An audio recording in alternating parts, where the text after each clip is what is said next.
Of course, and the World Cup Extra tumeanza rasmi. My name is Dan Kamtua. Welcome to the one of the biggest sports show in the world, and I'm not alone. Kama kawaida, we are going to talk matters to do with what is going on. The FIFA World Cup 2026, which is going on in Mexico, Canada, and USA. Siko peke yangu.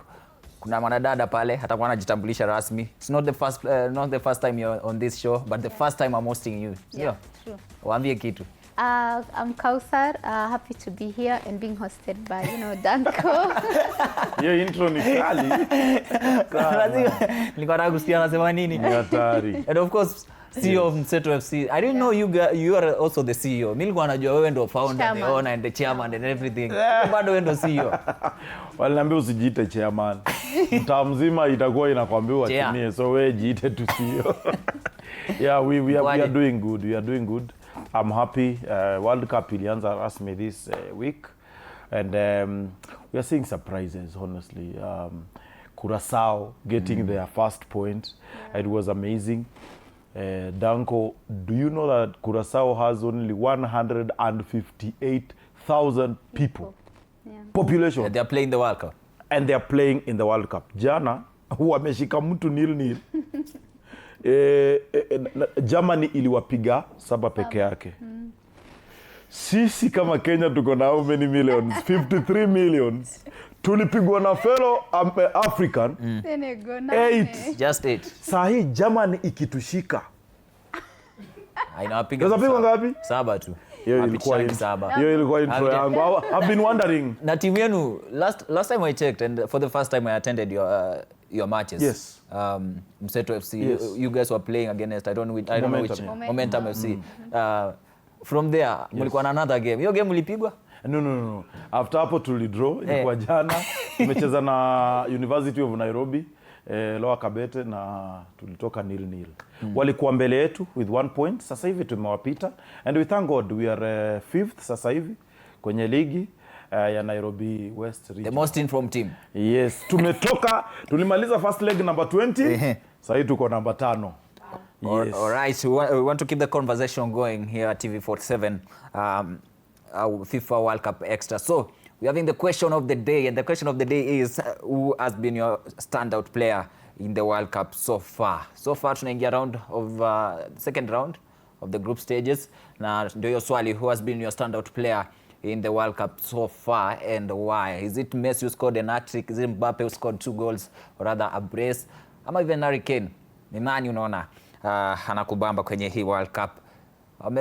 WhatsApp number itakuwa inakuwa hapo chini, alafu pia we are live on YouTube, we are live on Facebook at TV47 Kenya. Ndio hiyo namba ya WhatsApp hapo, ongea na sisi pia tukue tunasoma moja kwa moja. Pia tutakuwa nakupigia simu, utakuwa napiga simu pia tuongee na wewe moja kwa moja. Lakini tukianza guys, regarding the question of the day, so far player mgani anakubamba? A couple. I think Ahmad is also stepping his authority. Siwezi sema Messi amenibamba because ananibambaga kila time. Messi is a goat. Amefanya kitu yenye imefanya newsroom changing room ya Portugal imesambaratika. Messi, hiyo mgogoro mnaona ndani ya Portugal is courtesy of the GOAT himself, because nani ameshindwa kufanya. So I think Ahmad amefanya vizuri, pia vile vile goalkeeper wa Cape Verde jana, Ecuador versus Curacao, goalkeepers goodness. Ilikuwa something. I think goalkeepers it's a tournament that goalkeepers are playing 100%. They are proving themselves, and only that some of them are old. They're old enough not to be signed. I think wangepata nafasi nzuri sana. More than 15 saves in a match is a lot. Because which player has been outstanding for you? Olise. I love that the world is seeing his talent now. We started watching him at Crystal Palace, and he was amazing. Sad that not one Premier League player could have signed him. I would have loved to see him, play in the Premier League week in, week out. Another player, Ahmad, jana he created a lot of chances. He played really well. And of course, Vozinha, Cape Verde goalkeeper. Nangojea game ya Uruguay sana na Cape Verde. I want to see if he will be consistent venye alikuwa against Spain. And now that they have already announced themselves to the world that they are the team to beat, pressure nadhani iko kwao. You know, the first match hawakuwa na hiyo pressure. It's just another team from Africa.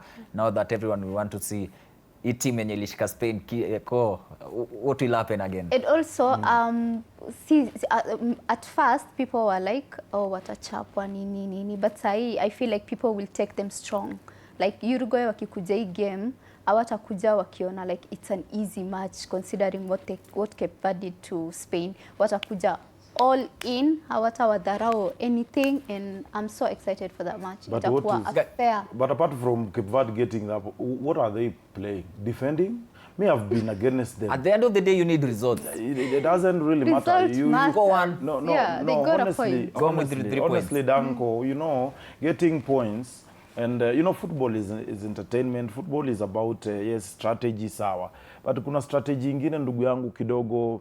Mimi nataka kuona their second game. That's where I'll speak much, because hiyo ingine walikaza wakakaza, mtu akienda kushutu na block, luckily 90 zikaisha. Let us see in their second leg. So tujipeki Herere kule saba lakini. Anyway guys, yesterday big match yesterday. Ivory Coast versus Germany at the last minute. Ivory Coast wakaachilia. Tuanzie hapa. Ilikuwa hatari. Ilikuwa noma. First of all, it was really a much awaited match, honestly, because it is big.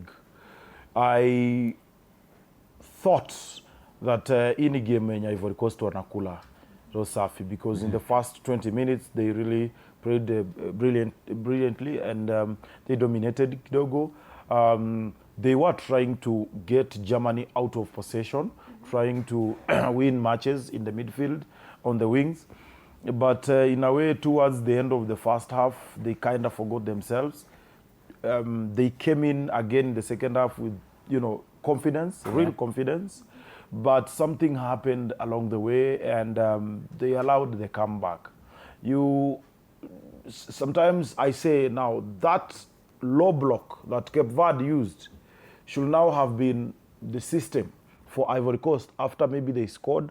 Kidogo wao wanarudi kuzuia, wanataka kidogo wanazuia because wako na uwezo, but they went all out, and Germany utilized their chances, and they have good players. Lethal pale, Kai Havertz is a good one. He knows how to score in tournaments. I know you know, guys. So a tournament player. He's a tournament player. And a final player. But aliwasumbua sana. That backline ya Ivory Coast aliwasumbua sana. But it was really a good one. Although Germany pia walikuwa juu sana in the second half.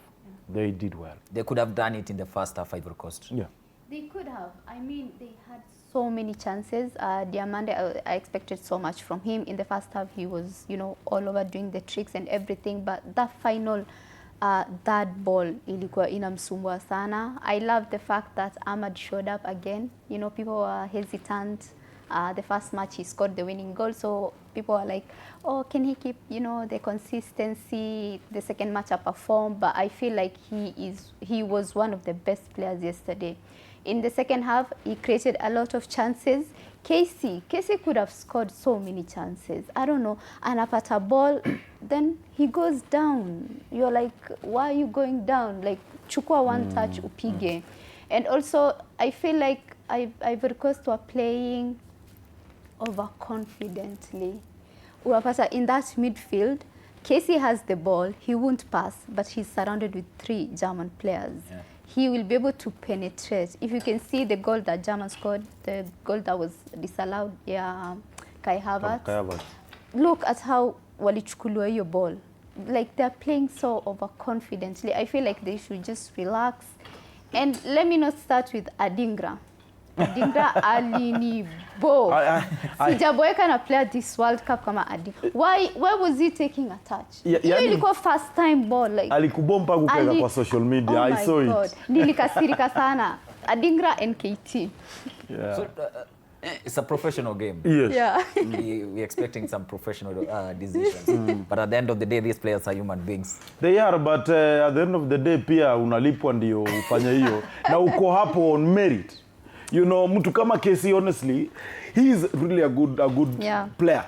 He's an attacking midfielder, he's a striker, he's a winger, everything. And he has strength.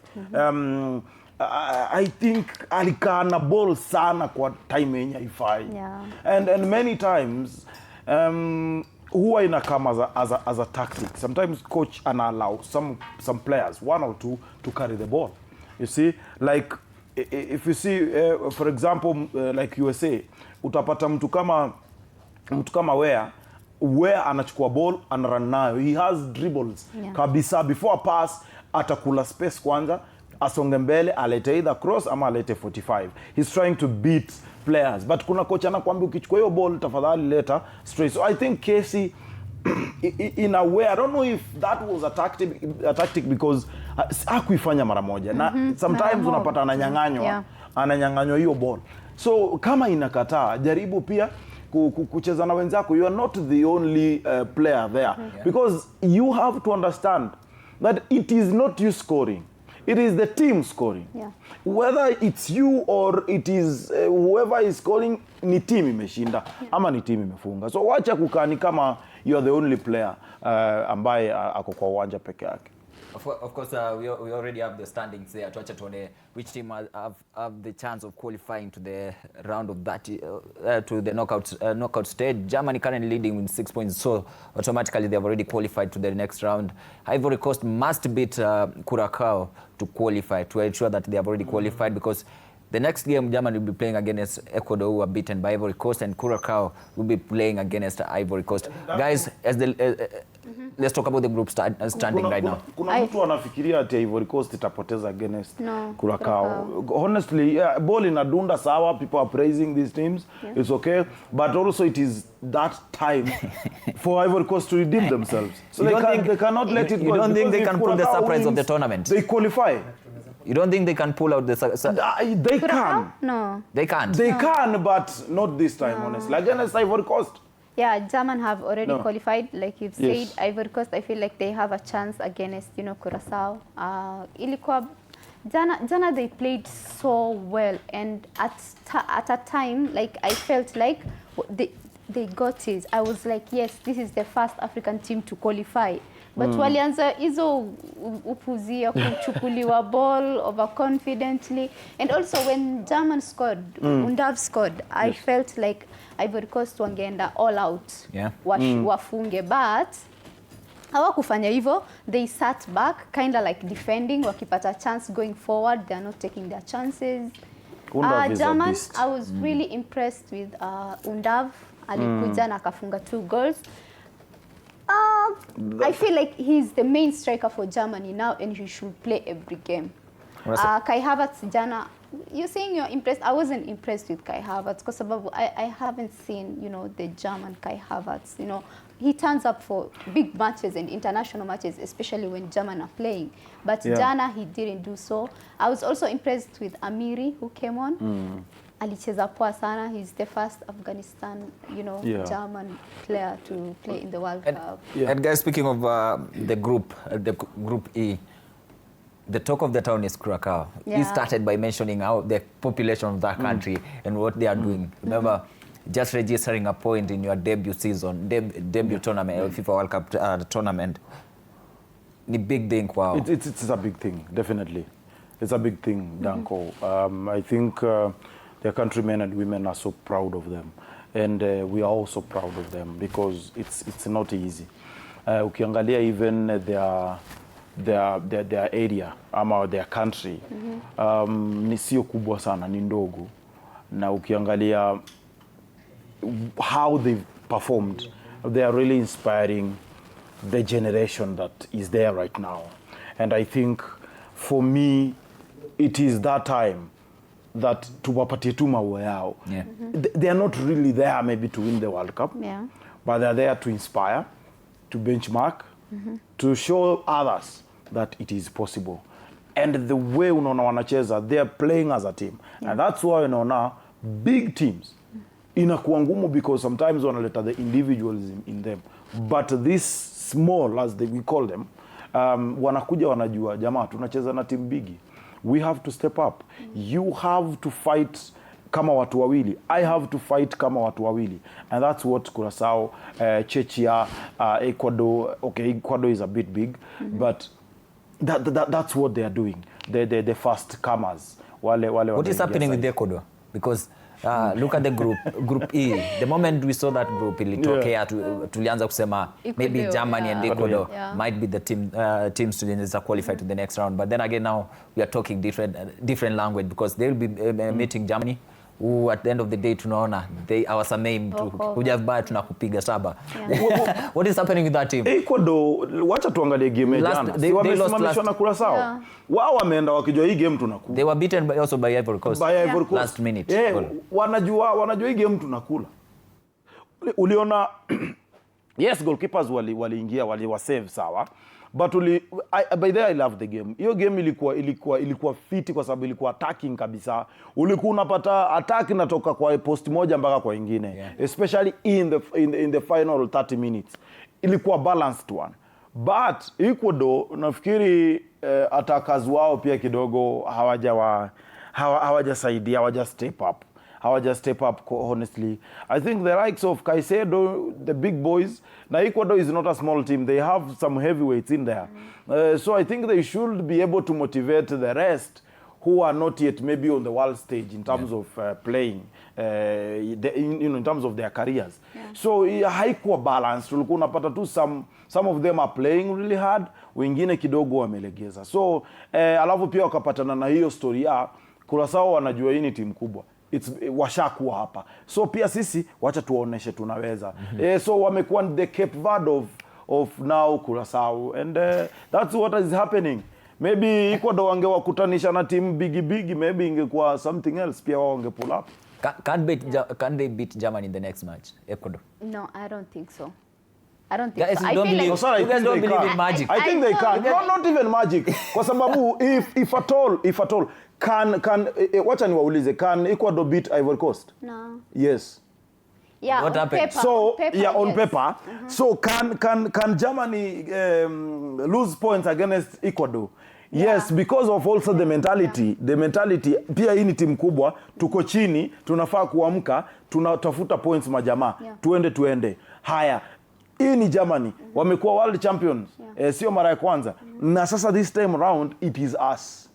Na tusieke vichwa chini. Mimi nafikiri maybe tactically no, but motivation yes. But you know what? Their first match against Ivory Coast, Ahmad scored a late winner. So maybe they were not prepared with the manner, also considering, the first half and also the second half, how Ivory Coast played in that match. Maybe Ecuador hawakuwa wana expect watafungwa hiyo last minute. So they took it on the chin, go into the next match. I feel like wali underrate Curaçao. Curaçao also considering walikuwa wamepewa 7 na Germany. So coming into this match, Ecuador walijua ini walkover, but Curaçao, I feel like maybe they sat down, wakaongea, wakakuwa na hiyo discipline, that unity ya kucheza, kwa sababu they played so well in that match. I'm so disappointed in Ecuador. I felt like, ukiangalia hiyo group on paper, wao na Germany ndo the teams to qualify. Not many people are giving even Ivory Coast a chance. So the likes of, kina Pacho, Hinkapi, Caicedo hapo wenu hapo mid, hakuna kitu anafanya. Mumrudishe Chelsea. No. Caicedo. And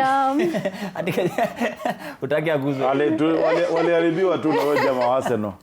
Waliaidiwa na huyo left back wa Arsenal. Guys, Netherlands yesterday. Wow. Wow. You know what? Tukianza tournament, I remember I told one of my friends, Netherlands will be the dark horses of the tournament. Then I had to. They are the favorites, because look at their history with the World Cup. Exactly. They have been the most finals. In fact, but they've never won even once. Imagine it's a big team yenye haijawahi. They are favorites. And also they are the first finals nyingi sana. Yeah, and they are the first team to score 100 goals in a World Cup. The first country. Imagine hawana kapata. Wape trophy. They are so unlucky. Jana everyone performed. Like, I feel like Sweden will get their formation wrong. I feel like Elanga should have started, because Elanga alikuwa electric when he came on. Isak should warm the bench. How about the failure of the season in EPL? Who? Elanga. Isak failed terribly. Isak akitoka Newcastle alitoka na mambo mob, like he wanted to push your transfer to Liverpool. So unaona like ili mess with him mentally and kwenda Liverpool enye like walikuwa EPL champions. The goal they conceded. The goal they conceded alipea tu opponent hivi ball. Alikuwa kwa box. Did you see it? Which one? Isak alipatiwa ball kwa box ya opponent. Akashindwa kucontrol ball. Ikarudi, ikachukuliwa counter ndani.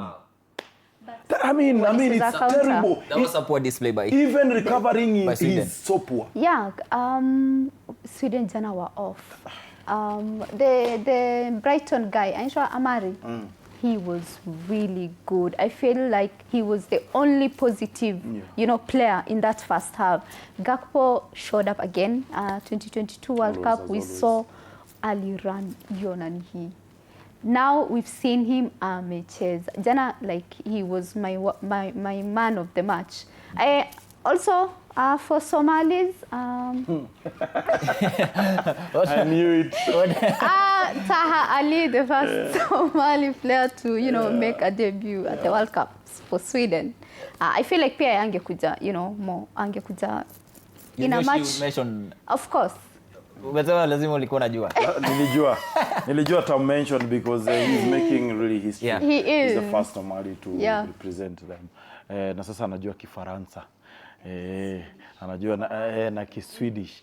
But Danko, I think Van Dijk kuna one-on-ones zingine zinamwai. I think he's not really the Van Dijk that we knew maybe 3 to 5 years ago. I think this also might be his last World Cup in that Netherlands because he's shaky. A center back, most of the time they're considered to be sweepers. Yeah, they are sweepers. So you have to be quick. Reaction has to be there. And decision making has to be on top. You cannot guess. Because the moment your fullback imekata, the moment your CDM imekata, you're the person to make sure that. I think kuna zingine zimembeat Sweden wajilaumu tu kwa sababu kuna chances kidogo ziliwatoka na zilikuwa zina penetrate through the center backs. So I think the commanding voice of Virgil van Dijk is no longer there. The mojo that he is to have when joining Liverpool that first season when he was named the best center back of the season, Marambili, Haiko. Netherlands have to think again about that backline. Wacha tuone group yao vile inakaa, tukidiscuss kuhusu group yao. Tunisia also in the same group. Tunisia in the same group. Japan, look at Japan how they played in their first match against the Netherlands, one of the favorites of the tournament. Yesterday they decided, is it yesterday or today morning? They decided today morning. They decided, you know what, we are going to teach this African team a lesson. Tunisia, they are performing worse. Vibaya sana, not just in the World Cup, even look at the Africa Cup of Nations. They are one of the most poor countries in terms of football. And some players are coming out to say, there's something wrong, something is happening. We were known as a footballing nation, but sasa tunapigwa kupigwa. What is happening in Tunisia? Structures kidogo zimebend. You see, Tunisia naiangalia kama bole ya shule. Bole ya shule in high school football, Danko, if a school is a footballing school, kwa mfano high school, so unaona kama saizi inaendelea. When you have a headmaster or a principal who understands story of football, hiyo shule itatamba. The moment your principal ametolewa akapelekwa maybe shule ingine, kuna mwingine anaweza ingia akuje akwesi wa football. Hiyo time nyinyi mjue tu football is dead there. Infrastructure, nyasi zitamea kwa uwanja, haitakatwa na vitu kama hizo. I think kidogo in Tunisia kuna shift in what they believed in what they understood really, in what they stood for in terms of football. They are no longer exporting, big names, if you can see. Sasa hivi we don't have players going out. Wako tu na ligi ni strong ndio. Yes, they are doing well. Lakini kivyangu nafikiri the technical director of football in Tunisia the person in charge of football projects in the federation, the person in charge of the team manager, the coach, kidogo haileti na huyo coach amekuwa for some time, ndio maneno ikaenda venye ilienda, but once you miss the path ambayo mmekuwa nayo inakuwa ngumu, and that's why unaona pia Kenya inatusumbua, because hatujawahi kuwa na msimamo, hatujawahi kuwa na path, hatujawahi kuwa na philosophy. We are yet to find a way or a path yenye tunafaa kufollow. So pia ikishake kidogo ndo unaona what is happening in Tunisia. Seti vijana ni wabaya ama timu ni mbaya, utapata preparation kidogo haikuwa sawa. And their brothers Morocco are doing so well. Yes. Because they are comparing themselves with Morocco. Yeah. They can't. There's time they used to go toe to toe, unashindwa hata ni nani ni nani. Tunisia were far ahead of Morocco 10 years ago. They were, you know, one of the best African countries, especially in North Africa. Ukiangalia Tunisia were up there, and every World Cup they always represent Africa. So this time round, shocking. I remember watching the AFCON and they were shocking pia. Sai they're still shocking. I feel like you've said the you know, the federation and uko ndani ndo kuna shida. I don't feel the players, because of the players, they are good. The players are playing top levels in, you know, other countries, and also in the Tunisian league, which is one of the best leagues in Africa. And also, you know, sack your coach after the first match, that plays a big role mentally for not only, you know, the technical bench, but also the players. Like kila mtu atakuwa sawa. The first match wame concede those many goals. This morning wame concede how many? 4. Yeah, so what's the difference? Wakienda the next match pia, you know, watafungwa tu more than 4 goals kwa sababu ni kama wamejiachilia. We were hoping, you know, everyone predicted that, you know, kina Cape Verde, since it's their first time watafika mahali. No one ever saw Tunisia watakuwa the first team to get eliminated from Africa. That's, you know, very, very shocking. They will. Yeah. And also they're in the same group with the Netherlands. They are yet to play against the Netherlands. They are yet to play, and, exactly. There's some, I've just come across some crazy stats and facts about your team.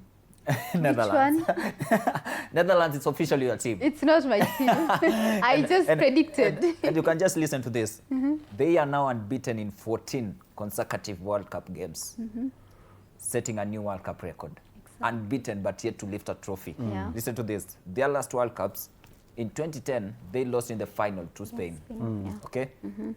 From then, they were eliminated in the semi-finals by Argentina on penalties. So they were not beaten. They were not that was beaten. penalties, knockout. That was in 2014. In 2018, they did not qualify. Yeah. But then in 2022, eliminated again in the quarter-finals by Argentina on penalties. Argentina went on to win the World Cup. Yeah. Spain went on to win the World Cup. Yeah. That was in finals. And then in 2026, 2 matches, they are yet to be beaten. Crazy facts for wataenda mbali for not yet. Yeah, wataenda mbali kwa sababu when the World Cup was starting, I was hearing so many, you know, comments from people watu were rating Portugal, France, Argentina, but sijasikia mtu mmoja akisema Netherlands. No one said Netherlands, and you know, so average. They they used to have big names. Kina Robin, kina Robin van Persie, Schneider. No, we used to know Anelka France. We used to know that this Netherlands side is a beast. But right now kidogo kuna some many upcomings, kuna experience like in Van Dijk. So if Van Dijk is the most experienced pale kwa hiyo team, you understand what we are talking about. Who's their best player? So it's Van Dijk, definitely. They'll give it to him because he's the captain. He's been successful at Liverpool. So who's their best player? I mean, who's their best player? De Jong. He is very, very underrated in that side. If uliona game ya jana, the way De Jong was playing, De Jong was everywhere, and he is one of those players mwenye ni quiet. Utam notice, but the things he does on that pitch, I mean, he was coming back to defend pia. Na alikuwa reda mbele, he was giving those passes. He is so good, like he is like wacha wapatane na Tunisia ndo wajua. Nizi unasema itawafunga. Baada ya kukula how many goals? Is it 11? Wow. 11 goals. That's so many goals. So that's Wanapokea kupokea. Yeah. And also Gakpo. Gakpo for Netherlands, he's a beast compared to, you know, Liverpool. He's a beast. I mean, he introduced himself to the world at the 2022 World Cup. No one knew, you know, though alikuwa anachezea PSV Eindhoven, no one knew much about Gakpo. But 2022, we knew. And now he has 2 goals. I said that the Golden Boot is on fire. Kausar, like, I think Gakpo is also underrated in Liverpool because he's a starter.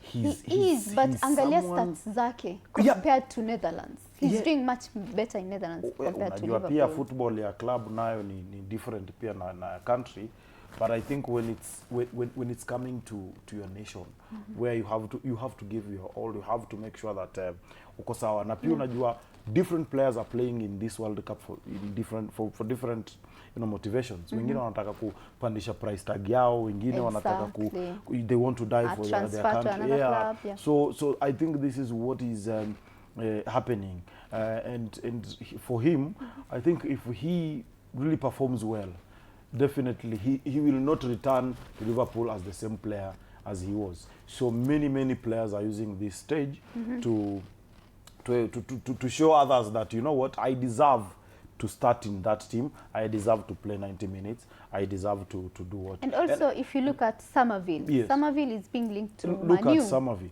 Jana, he came on, he scored. Yeah, I'm a Manu fan, but I wasn't sure because West Ham were relegated. So, and before that, Leeds alikuwa anafanya mambo, but I wasn't always sure. But Jana, he messed with my head kidogo. I want him because he's in an average club. Guys, Korea, Japan again versus Tunisia. That was a historic match. A thousand FIFA World Cup match. Yeah. But sasa unajua Japan, I think people, especially pundits in Africa, are not looking at these teams. The South Korea, the Japans. Ni kama hawaoni ni kama hizi team pia ni tishio. You know, for a long time hatujaona hizi teams za Asia huko. Yes. Japan, especially Japan. Goodness, unajua, okay, the Asian teams, watu ni kama wana feel C teams. You know what happened in 2002? They are giving us statements zenye hatukuwa tuna expect. Yeah. Japan ita qualify for the knockouts. They will qualify. I can't tell you they are surprising us, and I think they have a unique way of play, that those wings, kila mtu ni mbio, kila mtu ana uwezo. Alafu kuna kitu pia inaitwa, they have extra fitness because it's within them, the culture, and they have a coach who understands them. Japan specifically, he understands them. Look at him when on touchline. There are some specific instructions zenye unaona tu anafanya ishara, and then unaona tu kila kitu ina flow. They have a way of play. Hakuna 3 touches for Japan, especially mkiwa mna build, mkiwa mnaanza kwenu. Wakianza hakuna 3 touches. Control pass, speed ball kidogo, weka chini ball. Wanajua ikienda juu ni ngumu kidogo kwa sababu ya height. So wanaiweka chini na wanaingia, wanakuja wote. Danko ikienda kwa wing wanakamu wote. Ikibadilishwa wing wanakuja wote. It's amazing. Their last group match is a do or die for them. Yes. Look at both teams playing. Sweden versus Japan. Watawapiga. I see Japan qualifying. Umesema Japan wafupi? Okay, kieka juu inakuwa ngumu. Nakuambia ukweli. Japan will beat Sweden. Watawagonga. 2 mtungi. Unajua nini itakuwa like a tight match. More of a final. Itakuwa a tight match. Sorry, it is not a tight match. I don't think Sweden watakubali waende hivyo. Wanaenda. Si washaenda. I can tell you it's not a tight match. It's not wale jamaa whoever is going to lose the match anaenda home. Exactly. So itakuwa like a final for both teams. But nasema hiyo siku nani afanye hizi vitu zake? Nani? Yule jamaa. Yule the failure. Haiwezi bro. That's a Premier League champion you're calling a failure. Amewasaidia nini sasa? Amefunga bao? Okay, Afikie moja tu. Moja ile ya utangulizi ile. players too. Anyway, speaking of players, guys, we're having the question of the day. Which player has impressed you the most during the FIFA World Cup? Question of the day. Ndio hapo. So far I can see ajaniambia jina huyu anasema Vini Junior and Ayub Boundi of Morocco. Of Morocco has been a standout player. Huyu amesema Vinicius Junior. Kuna mwingine amesema Cristiano Ronaldo. Najua hiyo ni banta tu, lakini ni sawa tu. Has been bro, outstanding player. Najua tu ni banta analeta, lakini unajua uzuri ya football fans lazima tu waongeze mahali waonyeshe. Football fans wanaendanga na feelings na si logic. And the noise, speaking of Cristiano, the noise yenye ilikuwa na Portugal fans ni kama imetulia. Hata wao game moja tu imetulia. Hata wao elewi gotu wao ni wamechoka msumbua. They also know msikuja pande yetu, we know who's the goat. Ni nani? No, kila mtu akona goat wake. Wewe usiseme we know. No, we know. Wewe sema you know who's the goat. We know. Kwani si hata wewe unajua? Me, I know who's the greatest player. Who is the greatest? According to me. Who? Sisemi. Unaona sasa. Kausar ni nani? Labda Kausar sema goat wake. Nani Ronaldo? Oh man. With respect, but he's not. I mean, mafazi mmenyamaza wa Portugal. Wewe kwanza tukianza show ikianza the first episode. It doesn't. You had already predicted that they can go all the way and win. But wasi wameanza kushukisha. I am still after of the same opinion that Portugal will win the World Cup, and I've said it countless times. Portugal will win the World Cup based on if the teamwork comes in. Because whatever is eating them ni teamwork hakuna. Kila mtu bado anajiona star, but wale majamaa wakitulia tu wacheze and then waache tu kupatia mzigo Ronaldo. That's the problem. Kila mtu, the so-called Ronaldo fans, his worshippers wanaona bado ni 27 years old Cristiano Ronaldo. No, stop giving him pressure. Wacha afanye kila atafanya. Hata yeye mwenyewe kwa mtandao ameandika juzi, do what you can control. And it's no, yes. He wasn't addressing about football. He was, because I can tell you. Alikuwa anauma watu wenye wanamcriticize. Yeah, but mnampea mzigo, mnaona bado kuna no. Na mimi ndio mahali bado, maybe sijui kama tumeingilia kwa Ronaldo, but nafikiri it's part of the show. So yes, nafikiri Kochare pia anakosea. Kochare anakosea, na sijui kama ni yeye ama ni wakubwa wake wanamwambia Ronaldo should not finish a match. 90 minutes. Ronaldo hafai kucheza 90 minutes. Kwani Ronaldo anacheza 90 minutes Kausala na uko na Leao kwa bench. Kausala unajua ni goat wao. No, but I think she understands what I'm saying, because honestly mtoe dakika 60 ashacheza. To an extent mimi na Ronaldo atafai kuanza based on this match yenye tuliona juzi. But he's the captain, the leader. You have to lead by the example. Unajua nini? Doesn't matter. He is one of the biggest names in football. So to bench someone like him is a letter. Nilijua tu utasema hivyo. Wacha tumsikie. It's a letter some, neutral kashfa. But I agree with you. He shouldn't play 90 minutes. I feel like peke yake, I feel like, every Portugal player, if uliwatch game ya DRC, Jao Mendes alikuwa anatafutia Ronaldo. Bruno anapeana pasi Ronaldo. Vitinha anapeana. Like there were so many times Bruno could have taken a shot, like at least a try, but he wasn't. Alikuwa anapeana pasi. And teamwork is really affecting Portugal. If they continue to play the way they are playing, if they continue to, build themselves around Ronaldo, hawatafika mahali. But if they go individually, like Jao Neves alisema, like Ronaldo is a normal player sahi. It's true. Like, I feel like you guys misunderstood the statement. Yeah, people misunderstood, and me, I understood him very well. Yeah, Ronaldo is alisema nini? Alisema nini? Venye tu alisema, Ronaldo is a normal player like any other. Yeah. And people should not, because again, no, he's not a normal player like any other. He is a normal player. Is he? The moment you can't say that. The moment you bring the aspect of Ronaldo, you can't compare him with Joao Neves. There, utaharibu kila kitu. Even other players what I feel like, who are we? So Messi is a normal player like any other in Argentine team. No, Messi is not an ordinary player. He is the GOAT. Then you can't. He is the GOAT of football in Argentina, but Cristiano Ronaldo is a normal player. Now you're being a fan. You're being a football fan. I want you to speak like a football pundit. and someone who understands football. Skia, if Messi is not a normal player for a Argentine team, how is Cristiano Ronaldo a normal player for Portugal? He's been there since 2004. They are not the same. He has won everything except World Cup. They are not the same. With that Portuguese Messi team. is bigger than Ronaldo. Okay, now let me be. How many international goals has he scored? Let me say this. No, let me say this. Danko, honestly speaking, I think people misunderstood what he was saying, because at a coach, from where I sit probably as a coach, kuna yule mchezaji unakuanga naye unasema huyu hata kaumia atakunywa dawa bora kuwa available for selection. Unanipata? Kwa sababu kuna ile ability uko nayo. I mean ako nayo as a player. Na haiwezekani kwamba wewe sasa uchukue yule mchezaji umuoneshe kwa wachezaji wengine ama umweke kwa wachezaji wengine kwamba yeye ndiye mkubwa kuliko wao. Haiwezekani. Na even Messi to that level. Wachezaji wao wenyewe wanajua this player ako kwa level fulani. We respect him for his achievements.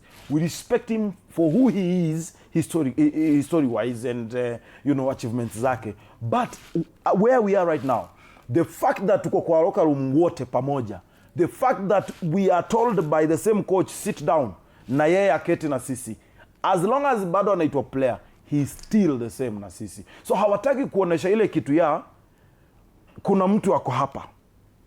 And as a coach, huwezi pia ukataka kitu kama hiyo, although why inajitokeza. So for me, na feel walimchukulia vibaya. He was trying to say that all of us are equal. All of us are fighting for the same trophy. All of us are in this together. Sio ati kuna mtu ana risasi 15 sisi tuko na 2 hapana. Is he still a normal player for Portugal? Of course now in reality he is not a normal player because of his achievements as a player. But he is a normal player in the Portugal squad and where they are right now. Unajua nini, ukiwa like in a squad like everyone, hata like ukiangalia Argentina, either Algeria, Morocco, mkiwa hivyo as a collective, you guys are just representing your countries. Your achievement personally out of unaweka kando. I think that's what João Neves was trying to mean. Like tunacheza as a collective. But does he deserve the respect? He does. Because he's the idol when it comes to Portuguese football. Yes, he does. Yeah, but you guys are playing a world tournament. Of course, ni wote uwezi sema I'm treating Ronaldo like this kwa sababu of this and this and this. I'm treating, Mendes kwa sababu ya this and this. I win back-to-back Champions League. Una treat Bruno jo win, the best player in English Premier League. Nyinyi mko hapo, you guys are playing as a collective. Nyinyi wote mko equal, nyinyi wote you are normal players. But ikifika kwa grao, everyone wants to, provide to Ronaldo, and it's not working. They were under pressure of the Messi's performance, and they were trying that ilichangia because they have learned something, because I've been checking on their social media. They have. Cristiano Ronaldo posted a team photo with some caption there hapo chini, and you're smiling because najua pia uli smile after umeona hiyo caption. And everyone was asking mbona Bruno yuko kwa hii picha. It's part of football. Bwana watu wache kumisunderstand hizi vitu. Maybe Bruno alikuwa ameenda kuchukua maji pale. Maybe Bruno alikuwa ameitwa na coach anaongeleshwa. It was ukiangalia mpangilio wa hiyo picha, it was not an official. It is not an official photo. Umekuwa na teams, watu wahurumie Ronaldo. Umekuwa na teams, so sometimes pia wanakuja ngolo basa. Majamaa. Exactly. After mazoezi unapata watatu alafu unaona wengine wanakimbia wanakam. Nani alikuwa anavaa viatu huko chini wamemaliza zoezi? Wacheni kukani kama sasa. It's football extra. It's football extra. So we're still talking exactly about what is happening in the World Cup extra. Apart from just the football, outside the color and everything. Anyway, tukipiga stories za Ronaldo, tukiendelea kuongelea the player who has been outstanding. Kuna mwingine anasema the best player so far is Saibari from Morocco. Hiyo nilikuwa nataka kuongelea. And also Valverde is another player that impressed me. Guys, in the World Cup so far, the red card. For me, I'll just say it's a World Cup of red cards. Exactly. Messi should have gotten one too. I knew it. But the red cards, even the last player to receive a red card, alifunika mdomo. It's one of the rules, but then he was shocked. You as a coach, yeah. I feel like ingekuwa not really a straight red card, but a yellow card first as a warning, because these players have been used to talking while they are covering their mouth. Even me when I'm playing football. But sometimes it's clear. It's clear. In case of a confrontation na mchezaji mwenzako ama a scene tu, you are not allowed to cover. Exactly. But if you are having a friendly chat with your fellow colleague or your player, and there's no scene, you can cover. Or maybe the coach is trying to tell you tactics, or you're trying to translate tactics to your fellow player, you are allowed. Lakini ile ambayo sasa inahusika katika kesi fulani, haufai kabisa. Na mimi nafikiri Danko, haya maneno ya kadi yanaletwa na pia na sheria ambazo zimekuwa introduced na how intense now this World Cup is, because hawataki wastage of time. Sheria saa hizi translation imebadilika, kila mtu anataka kutranslate sheria kivyake. Unaona kama sheria ya handball sasa hivi, kuna mpaka sasa hivi watu ambao hawajaelewa sheria inaendaje. So unapata players, kwa nini Lionel Messi ameachwa hajapatiwa red card? Kwa nini huyu amefanya the same thing akapatiwa red card? Kuna mambo mengi sana ambayo yanachangia Danko. Na ukiangalia kiukweli explanation ambazo zinapeanwa kwa upande wa Lionel Messi na hizi kadi, ukisikiza unapata na make sense. But again, ukisoma sheria, mimi nasema hata hawa marefari wanajaribu sana. They're really trying, because a lot of things have changed in football, how we see football. So a fan, Danko, a fan who is not enlightened in terms of the new laws and how we see football right now, atakuja kujipata anapiga gumzo pale mtaani, anaargue vitu ambavyo haviko kabisa. So mimi naajipia mafans pale nje, update yourselves on this. Ndio usijipate huko kwenye mjadala ambao football fans are most ignorant and arrogant. Hawasomi sheria na zinachange kila siku. Inakuwa ngumu. Ati ile ilikuwa handball na washakwambia kwamba mkono usipomusi, if you don't make yourself bigger and ugongwe, it's normal. Handball, ball imegonga chini, imekugonga mkono in natural position, it's not a handball. Hata kama uko kwa post ndani. Kwa hivyo watu wajifunze hizi sheria na ikuwa rahisi kuelewa. Okay. There's something that I'm smiling. Tutakuwa naongea kwa why I'm smiling and why I'm so happy. And why I'm so happy. The issue of red card tumemaliza. But speaking of the issue of the yellow cards, tuangalie top scorers. Yeah. So far. Tumeongelea kuhusu that Moroccan player.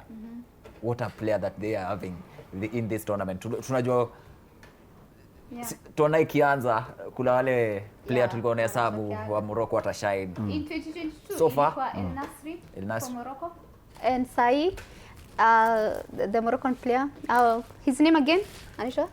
Saibari. I feel like his celebration ya kuweka mkono kichwa, that's just normal for him Sai, kwa sababu the first time scoring against Brazil, it's a normal reaction. You've scored against one of the world's biggest countries. Of course utashika kichwa, but Sai I feel like maybe ni celebration yake or something. All right. Hana celebration. All right, on your screen there you can see the top scorers so far. Kylian Mbappe with Lionel Messi with 3 goals so far. He scored a hat-trick in the opening match. And Jonathan David scored another hat-trick. Akakuwa na 3.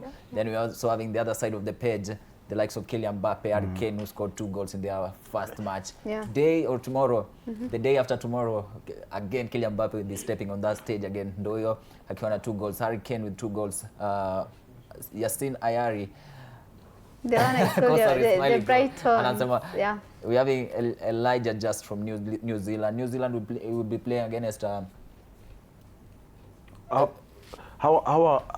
this New Zealand, hawa ni nafikiri tu ni moto ya karatasi maana anapita tu mtu kama Ayari Sweden, hawa wanatoka tu. Na Manzabi, he's a substitute who scored, the brace. Let's talk. In fact, tungeongelea tu GOAT na tusonge mbele because zishajipa. Also alishine jana. The likes of Cody Gakpo scored yesterday when they were beating that team. Sweden. And Florian Balogam of USA walicheza vizuri against Australia. Yeah. Dominating in the first half. Now come second half, not scoring. Kai Havertz, one of the Bahrain's favorite players. We are saying it's the player of the finals. Kicheza Champions League usually scores in the finals. Karibu wa Chelsea legend. During Germany. When Germany are playing, anacheza kama the Pele of those days. Erling Haaland against Norway. It was silent the first game. But now in the second game ndo tunaanza kujua who are the best players on the tournament. Tukiangalia now the long shot, you can see why I was smiling. Tunasema ameingia, alafu ameingia na Mbwembwe the colors, akaambia kosa. Nishike ya Senegal. Ameingia na Mbwembwe, akaambia kosa, lazima nimesikia ukisema wewe ni wa Portugal, lakini wewe jifunike tukue pamoja. Kasema ali vipi bro? Namshukuru Mungu, kidogo majukumu upande wa pili, lakini naweza nikasema nimemaliza vizuri. Na mmekuwa mnazungumzia chart ya top scorers. Naweza nikasema kwamba tumeanza kuona yale majina ambayo yamezoeleka kwenye mechi za World Cup, licha kwamba bado kuna majina mengine hayajaanza kuonekana, kina CR7 bado tunatarajia labda yataonekana. Lakini sidhani kama itakuwa World Cup ambayo top scorer anaweza fikisha zaidi ya magoli 7. Sidhani. Au ni hat-trick hapa na pale. Game moja tuko na 3 already. Kwa sababu sidhani kama Messi atakuja piga tena hat-trick nyingine tena. Sidhani, kwa sababu ukiangalia mpinzani ambaye alipiga hat-trick dhidi yake ni timu ambayo uli-expect kwamba mtu anaweza pigwa magoli 5. Lakini ukiangalia 2022 jinsi magoli yalivyofungwa, top scorer akapatikana. Hii ya mara hii ikipita magoli 7, basi double digits itakuwa ngumu sana. Na boli inaonekana kuwa rahisi siku hizi. Angalia kitambo kufunga hat-trick pia ilikuwa inakaa ngumu. Kufunga mabao 3 in the first match kidogo ulikuwa na player mmoja tu. Siku hizi boli inakaa kuwa rahisi. People are playing for fun. Kwa sababu ya sheria ambazo science pia inaeleweka. Kwa sababu mtu kama Lionel Messi akiingia kwenye hiyo 18 aanze dribbling zake umguzi, anakufunga. Kwa sababu kimguza tena ni penalty, kadi, dokso. Kuna kitu pia kile kwamba wachezaji wanaogopa ile kwamba nani akona mpira. Aliye na mpira ni Messi. Ndio wanavyosema kwamba unaogopa ile kumfikia, kwa sababu huyu nikimgusa tu kidogo labda naweza jipeleka pale kimaembe nikapigwa chobo wanatiwa. Tena ikakuwa tena ni gumzo ya dunia mzima. Sometimes pia inakuwa ngumu. Angalia kitu ambacho Elanga alikifanya kwenye mechi ya jana. Ingekuwa kimefanywa na mchezaji kama Messi, leta pitisha kwenye miguu ya mtu, pitisha mpira, piga mtu chobo kwa kisigino. Ingekuwa kimefanywa na mtu kama Cristiano, Messi, lingekuwa gumzo wiki wangeandika. Lakini kimefanywa na mchezaji Anthony Elanga, halina average player labda alikuwa ni fluke tu. Kwa hivyo hat-tricks kama zitafungwa ndio, lakini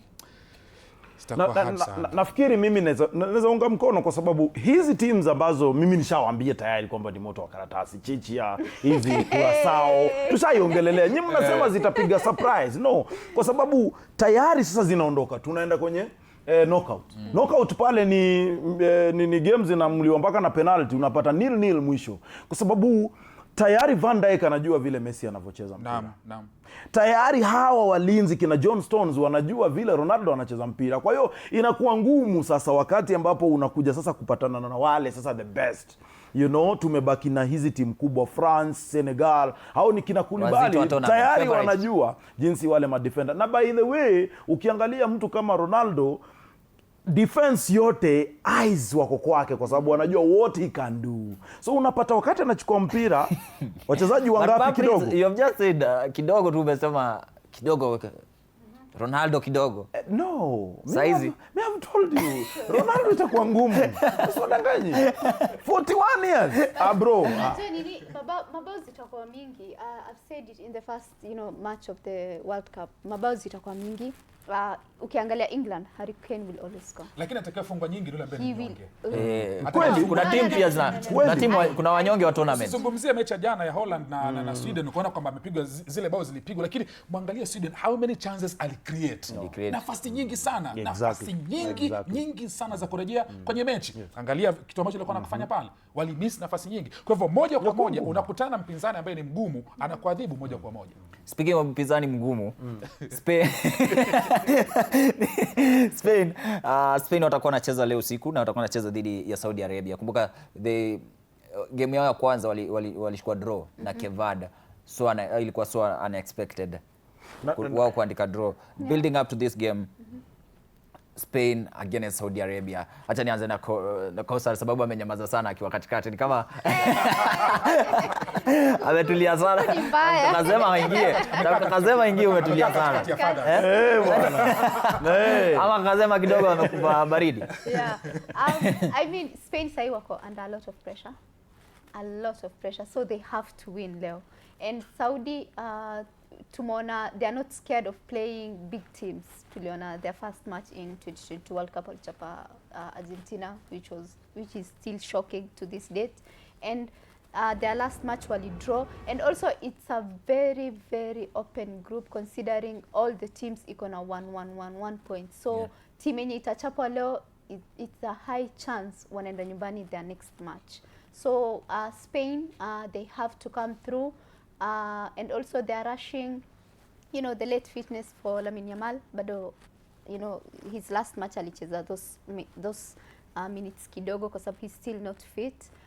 Maybe if he's fit today, they can, you know, wanaweza fanya mambo. I'm expecting a lot from, you know, kina Ferran Torres, kina Olmo, Merino, who also turns up, you know, when he's playing, you know, for his country. It's a must win. No excuses for Spain tonight. Do you think they'll start Lamine and William? If Lamine is fit, yeah. But I maybe think they should. Whether he's and fit also or not. you don't want to rush him because sababu, you know, you can the good coach player, is also considering, you know, if they go into the knockout stages, they will need Lamine Yamal. So if they risk him sahi, there's a chance they will risk him for the rest No, that's of the underration. I think for me Danko, kwa mchezaji Lamine Yamal sitarajii kwamba labda anzishwe kwenye mechi ya leo, kwa sababu ukiangalia Cape Verde na Saudi Arabia ni wapinzani wawili tofauti. Cape Verde ni mtu wa kula ngumu, Cape Verde mtu wa kula ugali. Saudi Arabia atakuja pale kwamba we are playing 2010 champions, na kuja pale kujionyesha pia sisi tulipiga Argentina ndio, lakini mwisho wa siku itakuwa mechi easy sana for Spain. Lakini endapo Lamine Yamal kama Kausa anasema anaweza anzisha mechi ya leo, wanaweza mkosa for the rest of the tournament. You never know. Kwa hivyo hii ni mechi ambayo Lamine Yamal anzie tu kwenye bench, coach angalie mechi ikoje, dakika zake 10 akuje shake off, alafu wasonge mbele. Kazema kikundi ambacho kinaonekana kuwa kigumu. Angalia mechi zote 4. Kila mmoja ama timu zote 4, kila mmoja ako na point moja. So tukizungumza kwa sasa haina mnyonge. Angalia Uruguay walipiga sare dhidi ya Saudi Arabia, Spain wakapiga sare dhidi ya Cape Verde, lakini mechi ya pili ni mechi ambayo wanasema it's a must, you either win or chances zako za kuingia kwenye round ya knockout zinapotea. Tukianalyze to the group on from your eyesight, ukianalyze on paper wengi walikuwa wanachukulia Cape Verde kama ndio mnyonge kwenye hili kundi. Uruguay tunawafahamu, ni wenyeji kwenye michuano ya kombe la dunia. Saudi Arabia ndio hao walikuja wakapiga Argentina. Spain usiwazungumzie, usiwaambie lolote. Wako na talents, wanajua utamu wa kushinda kombe la dunia. Kwa hivyo moja kwa moja hapa Cape Verde kuweza kupata 1 point na dhidi ya Spain, moja kwa moja iliyopatia nafasi nzuri. Lakini hili ni kundi hata ukiliangalia linavyosimama, kwangu mimi binafsi Uruguay na Spain wataingia kwenye round of 32. Lakini endapo Spain atapata mechi ngumu leo dhidi ya Saudi Arabia, asahau mechi yao dhidi ya Uruguay. Atapigwa na Uruguay kwa sababu momentum itakuwa imeshuka, morale itakuwa imeshuka, itakuwa na pressure itakuwa iko juu, anacheza cha kulazimisha, we need to win this. Na football ukiingia kwa uwanja kwa ile kusema kwamba we must win, unajipata unapoteza hii mechi. Ukiangalia mechi ya Cape Verde na Spain dakika za mwisho, Spain walikuwa wote sasa wako kwa final third ya Cape Verde, lakini pressure inapigwa tu, hakuna creativity, hakuna lolote ambalo, kwa sababu hii si ile Spain ya kina Andres Iniesta na Xavi pale katikati kwamba hata iweje kuna mtu atapigwa chobo, kuna through pass itawekwa na bao litatulia, na bao litapatikana. Ndio group tunaiona ba Prince kama kawaida. There's a favorite in that group. The favorite was Spain, Uruguay, and they could say Saudi Arabia, then Cape Verde. But Cape Verde imekuja ni kama Cape Verde na Saudi Arabia wamekuja ni kama wanaharibu hesabu bado. One thing I love about Saudi Arabia is that they are disciplined. Coach amewaambia tuweke hivi, wanakaa hivyo. Discipline yao in movement without the ball is the best because they were able to hold Spain. But I'm of the opinion that Cape Verde itakuwa timu ya kwanza kuondoka pale.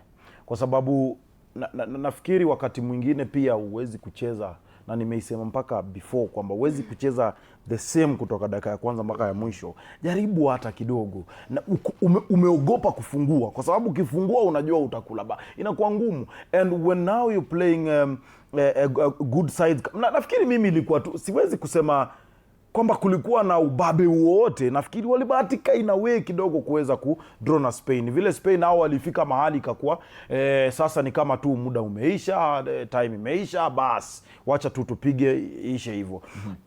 Danko, hizi mechi za pili nafikiri zinakuja kudetermine ile group. Vile ulivyosema, ukifungwa pale wewe, basi bahati yako itakuwa haipo, kwa sababu kiukweli iwapo Saudi Arabia wataweza labda kushika draw Spain, inamaanisha wamempatia mwana Uruguay nafasi, because Uruguay already washaangalia, wanajua vile mwana Cape Verde anacheza, wanajua tunaweza tukamfungua namna hii. Kwa hivyo hii ni mechi ambayo Spain sidhani kama watapoteza kwa vyovyote vile. Mimi na feel Yamal whether ataanza ama hataanza, of course hawezi kumaliza game kwa sababu ya hizo game zingine, but pia sitaki kukua kama coach wa Gor Mahia ambaye aliweka wachezaji nje eti anangojea FC alafu akapigwa. Mimi nasemaga whether wewe uko na kama ulikanyagwa sijui kidole cha mguu, mimi unapumzisha mchezaji acheze mechi next, lakini hujashinda hii game. Hujashinda hii, wewe unampumzisha akacheze next vipi? Ndio maana makocha wengi wanasema kwamba game after another, match after match, match after match. Hii kwanza ile mezani. Wacha kusema ati Yamal ataumia, na amesema sawa, ndio unafaa kupia kupanga. Bado pia kwamba si kama lazima Yamal kwamba ataumia kwenye mechi leo, lakini kama yuko 100% fit, it means kwamba coach atakuwa na gamble.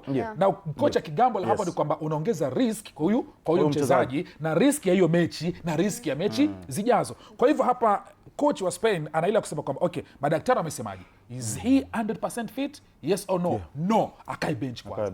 Ile kuko kwa team sheet pia inaweza mshtua yule mpinzani, ajue kwamba jamaa tukikaa vibaya yule jamaa anakuja kutumaliza. Na hicho ndicho kitu ambacho inaweza kutoka hapo kwa Spain, ndicho kitu ambacho pia Portugal wanafaa kufanya sasa hivi. Ronaldo hayuko 100%, yule si Arabi tunamjua. Kumaliza mechi. Awe tu kwa team sheet pale bench, atulie, angalie mechi inavyokwenda, aje dakika zake 30 ama 15 za mwisho, kama imeuliwa yuliwe. Sasa wanahabari watapata habari za kuandika iwapo atawekwa nje.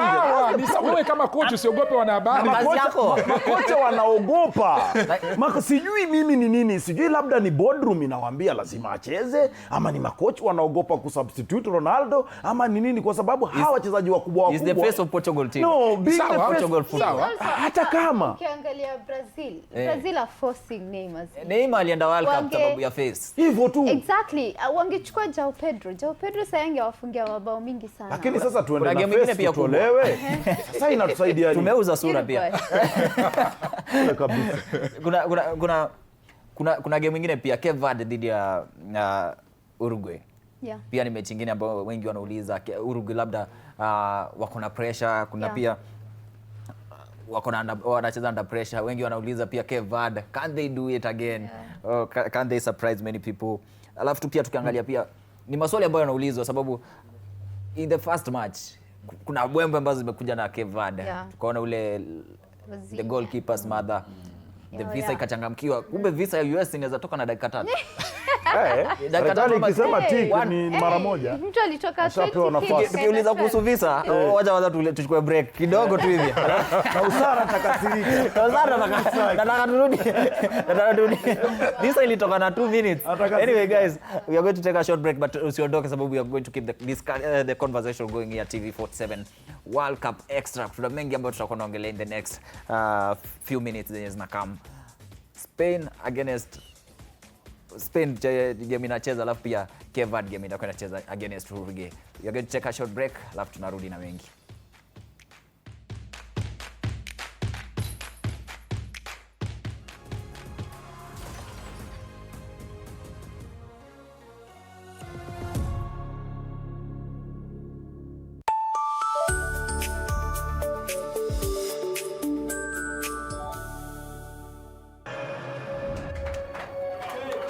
Sundays at 8:30 p.m.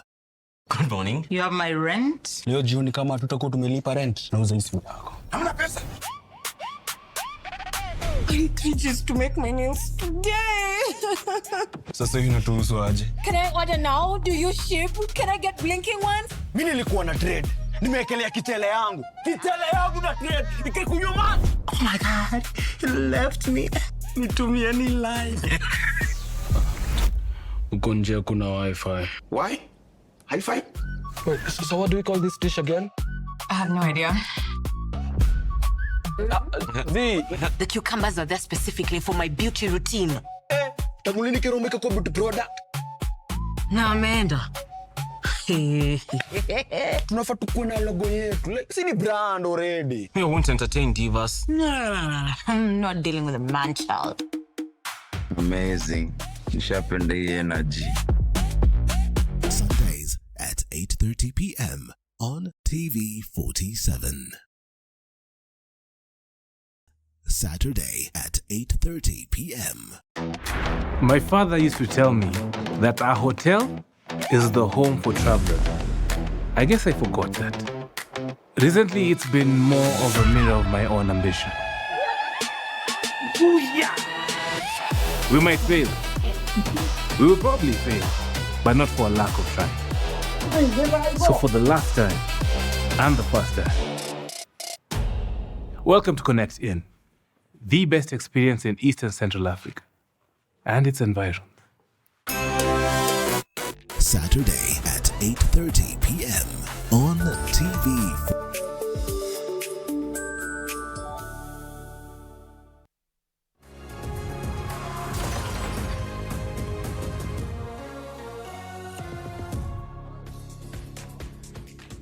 All right, welcome back again. This is TV 47 World Cup Extra. We are discussing matters to do with what is happening in Canada, US and Mexico regarding the FIFA World Cup.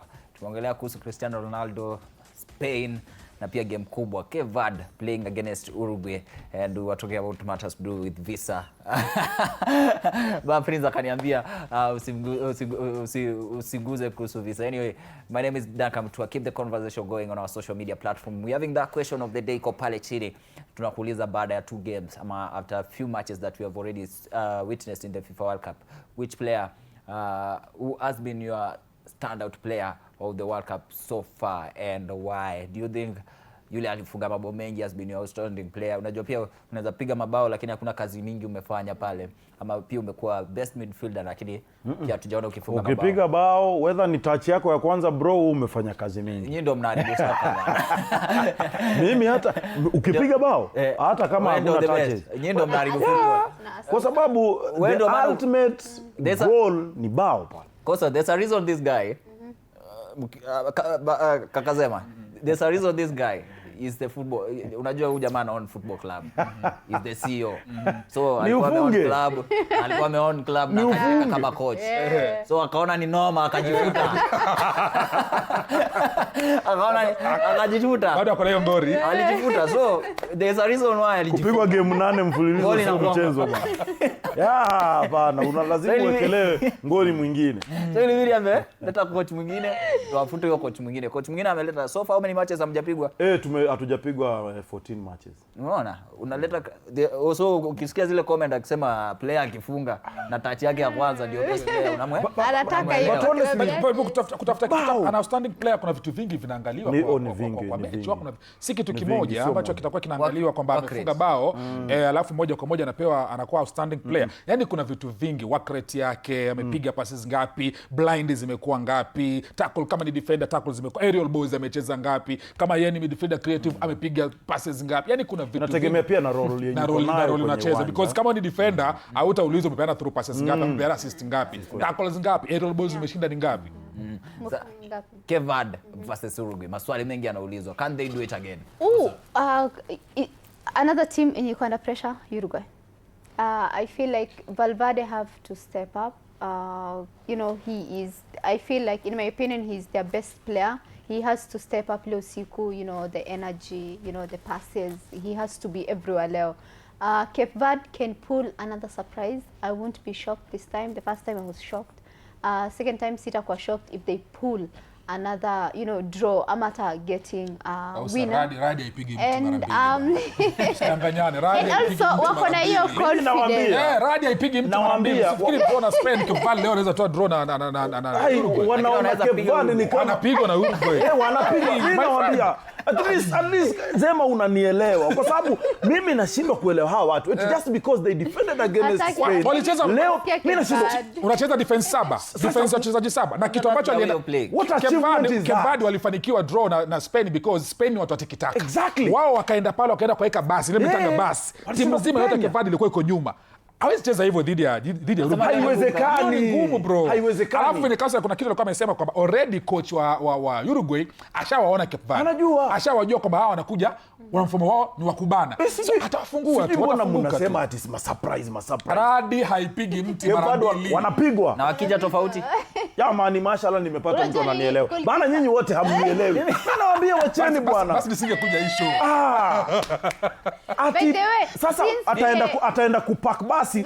Iwapo atapack basi. Sawa amepata 2 points. Sawa sasa ako na 2 points. Alafu sasa zinampeleka wapi? What achievement is that? Next match. Which next match? If kama atakosa draw against Saudi Arabia. Pia weke basi Saudi Arabia. Tena kuweka basi pia. Unajua nini? Since Spain draw na Cape Verde, Banabe amekuwa a whole different person. Yeah, because you're like sasa wamechukua 1 point wanaenda wapi? Like it's a history for their country. You know, mathematically. We are backing Cape Verde. Let's go. Okay. Banabe kesho utakuja hapo kwa hiyo ukiwa umexam yako ukisema 2 points wanapeleka wapi? Wako na motivation. Sasa pia tuzungumze tu kweli. Ukiangalia game ya Cape Verde na Spain. Narudia tena. Spain wanajulikana tikitaka. Mbona wakushinda? Sasa Spain the moment umeenda kuwafungia huku nyuma. Wachezaji 7 wa Cape Verde walikuwa wanacheza kama beki. Utapita aje hapo? Kama hiyo ndio playing style yao. Let them now hawezi enda na same focus ya kwamba tunaenda kucheza hivi tena. Wanajua kwamba hapa guys tulipata draw game ya kwanza. We need these 3 points. For us to be safe, we need these 3 points. I say I'm telling you watafungua. Na wakifungua tu hivyo, mtaja Verde tu sahihi hapa. Atakula 5. Ai my friend. Sasa unajua wakati walikuwa wana defend sawa. Unajua sometimes umepiga bao unasema sasa majamaa turudi nyuma tukatetee hizi 3 points. Sasa wao kuanzia dakika ya kwanza mpaka mwisho the same discipline tu wako nayo kwamba mimi naenda hivi narudi mwingine anaenda discipline wako nayo lakini walikuwa na defend nini point moja sio 3 quick one kwa ngumu. Visa inapatikana haraka quick one kabla tuangalie Belgium. Visa ilipatikana haraka. Siasa kidogo lazima ichezwe hapa. Wasafishe rada kidogo. Another motivation for Vozinha. That's a big motivation because of the first match he really wanted to see his mom there. He talked about, you know, losing his grandparents. Alikuwa anataka like wakuwe hapo wakimwona kicheza and I feel like hiyo ilichangia and for a player motivation is such a huge thing. He has his mom, he knows his mom is watching, of course he's going to perform, watch him. Okay. He might also mix himself about the same. Let me tell you something. Let me tell you something Danko before we move. Pressure ingekuwa kubwa, inaweza kuwa kubwa sana kwake. Mimi nakuambia ukweli kwa sababu ya nini? Sababu ya nini? Anaweza try to overdo whatever he's doing. Kuna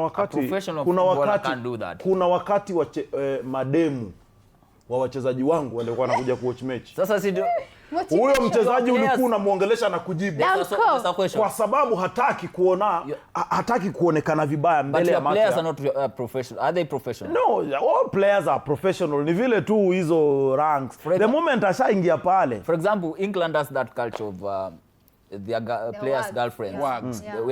Hata Brazil. Yeah, so they usually on the world stage wako hapo wana watch. Cristiano Ronaldo while he's playing, Georgina she's always there. So it depends. It depends. Remember when we went to his match? The boys walikuwa motivated because I was there.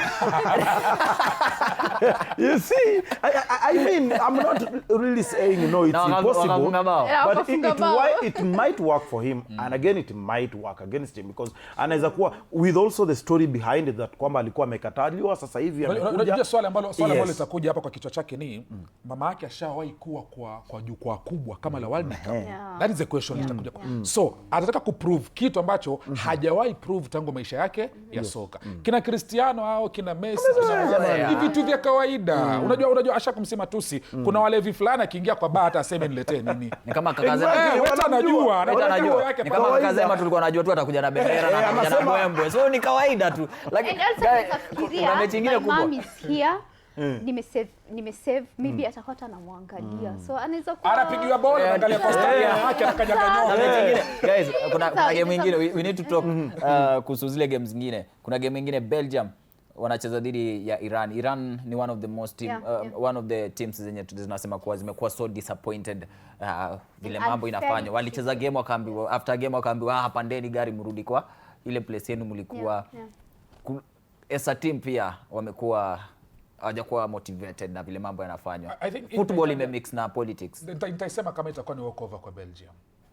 Nitaisema kama itakuwa ni walkover kwa Belgium because hizo vitu zote zimefanyika kwa Iran. Tumezungumzia psychologically players wa Iran nasema wacha tu tusipigwe sanction na FIFA. Wacha tu cheze mechi zetu 3 turudi zetu nyumbani. Kumbuka kuna time wao wenyewe walikuwa nasema hata sisi hatutaki kwenda hii World Cup. So wacha tu waheshimu kalenda ya FIFA ndio wasipigwe sanctions, wacheze, warudi zao nyumbani. So I don't think kama itakuwa mechi ngumu sana kwa Belgium. I don't think so.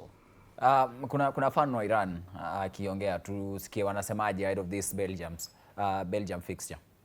We're excited for them to be here and play in the World Cup. They're a strong team, very good team, and we wish them luck and a great match. I think they have an opportunity. The team clearly had some disruptions in the recent few months, but the team is strong. They can be competitive, so they should. Okay, Kosar, tumesikia chenye kinasema Belgium against Iran. Nani amesema itakuwa walkover for the Belgium? Lakini ukasema Yeah, kwa sababu if you looked at Belgium's first match, they drew, and this is another group that's so open. Each team wako na 1 point. We saw Iran put a fight in a draw in their last match, and also as much as they are dismotivated with everything that's going on, it can also be a big motivation for them because they want to prove something. They want to prove to the people that are behind them back in Iran. So wanaweza shinda. I'm so rooting for them. Like I said, I want nataka world road one in football. I want to see in the knockout stages tuwekewe US na Iran. Wewe hiyo ndio wewe unatafuta nini? Hiyo ni bila kutafuta hiyo. Unatafuta nini? Bila kutafuta hiyo. Do you think they can win tonight? Hizi kutanishwa hata. In fact, you know what? Lukaku has to start. If it wasn't for him, hawangepata hiyo draw. They really struggled against Egypt in the first match. If Lukaku scores, KDB has to, to come through. He has to come through for, his country. Doku, same, anafaa ku come through. If the players that I said watacheza, it will be a walkover. Doku namtaja mwenyewe. Okay, ndio group stage, ndio group standing already. Iliwa sana Doku. Ni among the groups zenye kila mmoja amekuta point. But Prince umepiga sana kuhusu hii game. Mimi nakwambiaje, unajua pia mashabiki hapa nje pia wao wale. Mimi nataka tu kuwa kama common fan. Nafikiri mimi hamna kigumu hapa mbele ya Belgium. Kusema tu ukweli. Maana vile umesema ndio inaweza work kama motivation ama but let us be honest. Kulingana kwanza na hiyo table ambayo tunaona Belgium wanataka kujitoa hapo. Na wanataka kuonesha kwamba we are the strongest in this group. So they have to make a statement. But if they come in knowing that this is a walkover, hii team iko chini, hii team iko na shida, with underration inaweza kuwa something else. So mimi na feel wanafaa come in with full force, wachukue 2 points. They have all it takes. Paper to paper wako na kila kitu. So they don't have any excuse honestly ya kutoshinda hii game, and if they don't win, Belgium pia tuanze ku count out because sasa itakuwa ni kama pia wao hawataki. Only that I think ni one of the teams pia ambazo hazijakaa vizuri, ziko na wachezaji wazuri, ziko na uwezo, but hawajakaa vizuri, hawajajiweka kama timu kubwa. And nafikiri it's time they announce themselves to the world. Ni mechi ambayo pia inafaa kuweza kufanya. Kausar amesema iwalete wachezaji, watangaze sasa rasmi kina Lukaku, kina Kevin De Bruyne, kina Trossard, iwatangaze kina Doku kwenye kombe la dunia. Na moja kwa moja endapo KDB atakuwa kwenye mechi, Lukaku atakuwa kwenye game, basi nawahurumia sana Iran, nawahurumia sana. Itakuwa na Doku kwanza kwa wing. Kwani Doku si alikuwa anafaa aende nyumbani? Kosa ranze kutayarisha machozi. Labda anafaa kwenda kukata amri kwa But don't count Iran just yet. Tusianze kuwa count out. Ni vizuri tuko na mtu ambaye pia isikue tuko sisi wote pande moja. So pia yeye unaweza pata decide kudifana sisi kwa sababu hatuwezi wote kukaa pande moja. But I understand. Okay, they'll be playing against Belgium. That's the team profile of Belgium. They are currently ranked 9th. Kuna time walikuwa ranked number 1 during their golden generation. Lukaku tu amewafanya wakafika. The coach ndo yo hapo, captains Kevin De Bruyne appearance at the World Cup 14. Last appearance World Cup yake ya mwisho KDB. Yes, true it is. They have won 0.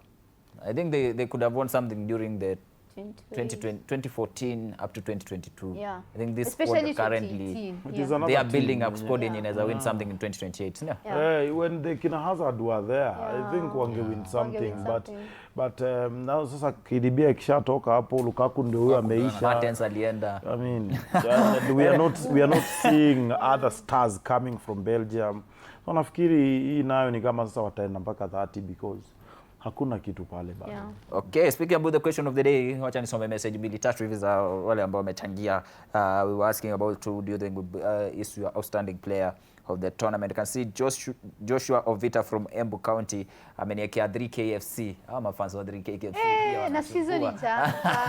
Asa 3KFC ananiambia Curacao goalkeeper room.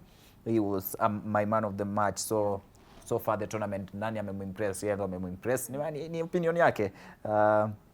Standout player anasema Jonathan David, lakini hajaniambia jina nani.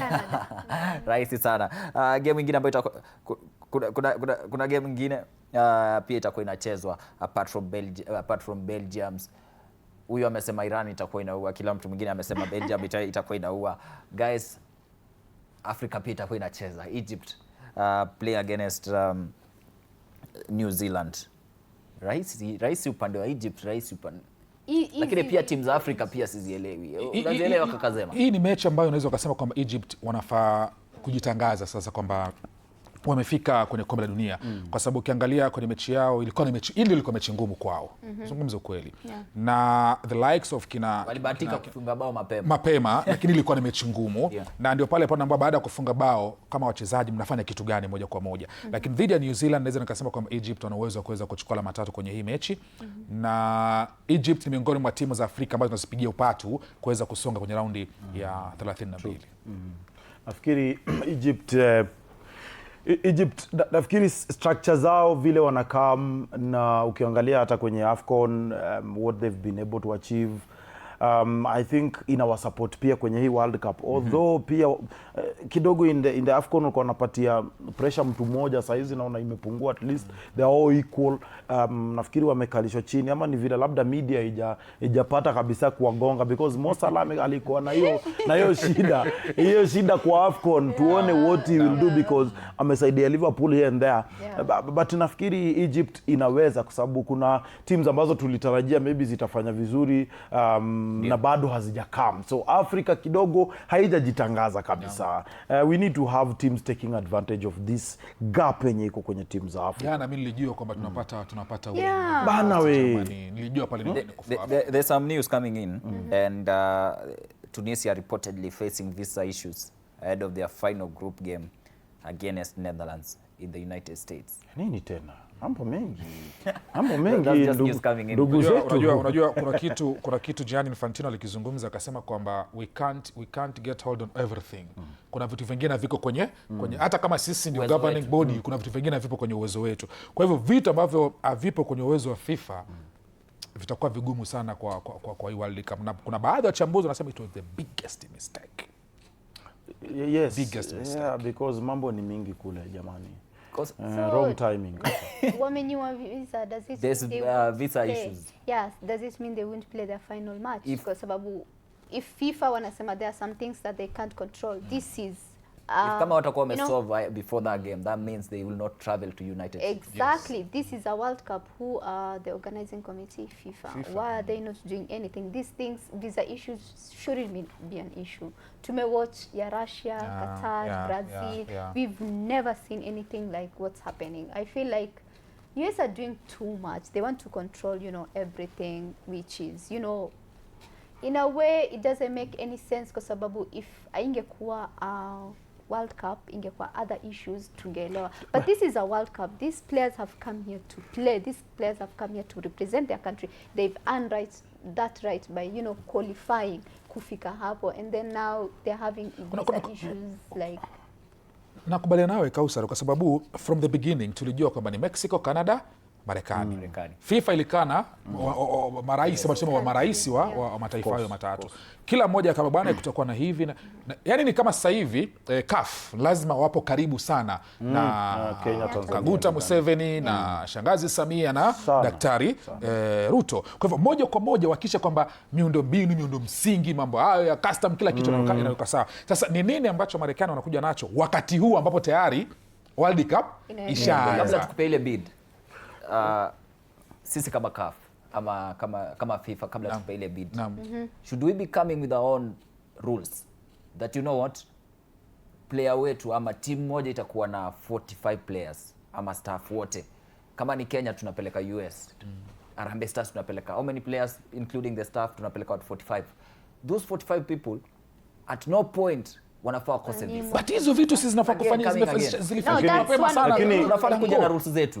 Mtu wa logistics kwa team anafaa hivyo vitu vyote vilikuwa taking rules from US. Do you know Danko what it takes for a player to be mpaka apie kwa uwanja? Scrutiny. Do you know clearance zenye huyu mtu upitia? Leave alone hata stories za country. FIFA yenyewe ndio iweze kwa system register you and allow you to go into that pitch and play. It takes a lot. So for me kusema ati kuna issues za visa kuingia, I mean mimi na feel there might be another agenda ambayo maybe we don't know, but honestly Kakasema you have been playing football since you were 10. You are now a national of Kenya. You have been playing international football for over maybe 10 years. Umeenda umesafiri, umetoka hapo umeenda kule. Lakini leo hii wanasema kwamba sasa visa yako you have tunahitaji kikundi cha watu ambao wanakuwakilisha, wale maagents wako ambao wanahakikisha kila kitu iko sawa. Uko na lawyers because wale wachezaji, that is how professional they are. They have lawyers, they have agents. Alafu kidogo kwamba hawezi kuingia. Unajua vitu vingine wanafaa sasa watuelezee because now we are now alafu ikifikia mali kama hapo Danko, si timu na country. Country na country. Yes. Diplomacy. Even the bilateral World Cup tunakuja. Whether mimi napigana na wewe, this is football. Exactly. Kama mimi napigana na wewe kipolitics. Sasa unajua tulianza football, mbona tunasumbuana? Unajua tulianza kusema kwamba yes, sielewi. Kila country, every country iko sheria zake na utaratibu wake. Tukashimu, tukasema labda kesi hii moja mbili sawa. Kesi ya kwanza ikawa ya referee, tukasema okay poa wako na ndio as much as it's not okay but we let it slide. We let it slide Kausar ndio tukasema okay. Haya sasa kila mtu ana sheria zake. Ikakuja tena mambo ingine tena, unasikia unasikia hawa kuna mpaka wanahabari hawajaweza kutravel kule, mambo ya quarantine. Sawa, tukasema okay poa, sheria zenu. Sasa hivi sasa timu nzima tena mambo imekuwa. Kesho tena tutasikia mpaka sasa president wa FIFA mwenyewe pia hawezi kuingia. Ona quick because tumebakisha less than 5 minutes tufunge. Alafu tupatane kesho again. Bila kama hiyo saa 10 dakika 15, sio? Kuna mechi za leo ambazo zitakuwa hapo, ndio hizo kwenye runinga yako hapo. Spain watakuwa piga dhidi ya Saudi Arabia, Belgium dhidi ya Iran, Uruguay alafu Cape Verde. Mechi ya Spain dhidi ya Saudi Arabia, kuna wale walikuwa wanasema World Cup tutaona usiku saa sijui ngapi. Hiyo mechi itakuwa inaanza saa 1. Quick one guys on prediction tukiwa hapo. Spain 2, Saudi 1, Belgium 1-0, Uruguay Cape Verde 2-0 Uruguay. Umekubali. Ametoroka Belgium. Umekubali.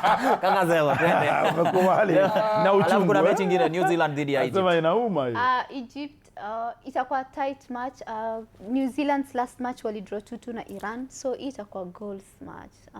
Maybe 2-1 Egypt ama 3-2 Egypt. Michael. Wacha nianze na Michael. Spain ndio hiyo quick one. Spain watapiga mtu 5 mtungi. Belgium watapiga mtu 5 mtungi. Nikisema mtungi maybe kamoja kanaweza kupatikana, lakini inakuwa ngumu ndugu yangu. Tusidanganyane. Uruguay nafikiri watampiga 2-0. Alafu hiyo nyingine New Zealand dhidi ya Egypt. It's a tight one. New Zealand pia nimeona wakicheza, they are good. Although if Egypt wataenda all attacking, wanaweza kumpiga 2-1. Also you should check on Bar Prince. Amekuwa comedian nowadays. No, in fact mweke hizi records. We will be here. We will be here. Wekeni hizi records. Tunaweka kesho. Kaka Zema twende. Spain Saudi Arabia 3-0 favor of Spain. Belgium Iran 3-0 in favor of Belgium. Uruguay Cape Verde, Uruguay 2, Cape Verde 0. Alafu Egypt 2-1 in favor of Egypt. In favor of Egypt. Yes. Last comment guys tukimaliza. Can Messi do it again? Less than 10 seconds. Yes, he will. Mimi nimemaliza. Messi is the GOAT. Nimemaliza pia. No, he can't. You won't do it again. Ronaldo delusional fans. All right, wacha some comedy ya mwisho tukifunga. Naona ni anajita Jara from Umoja. My outstanding player is Cunha. He has changed the Brazilian team even though wali draw against Morocco. He was the difference. Ile game nyingine ilikuja. Cunha zetu tu.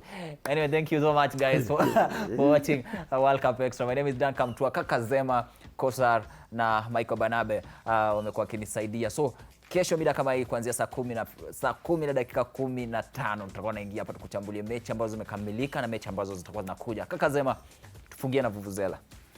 Ya Messi. Ya Afrika.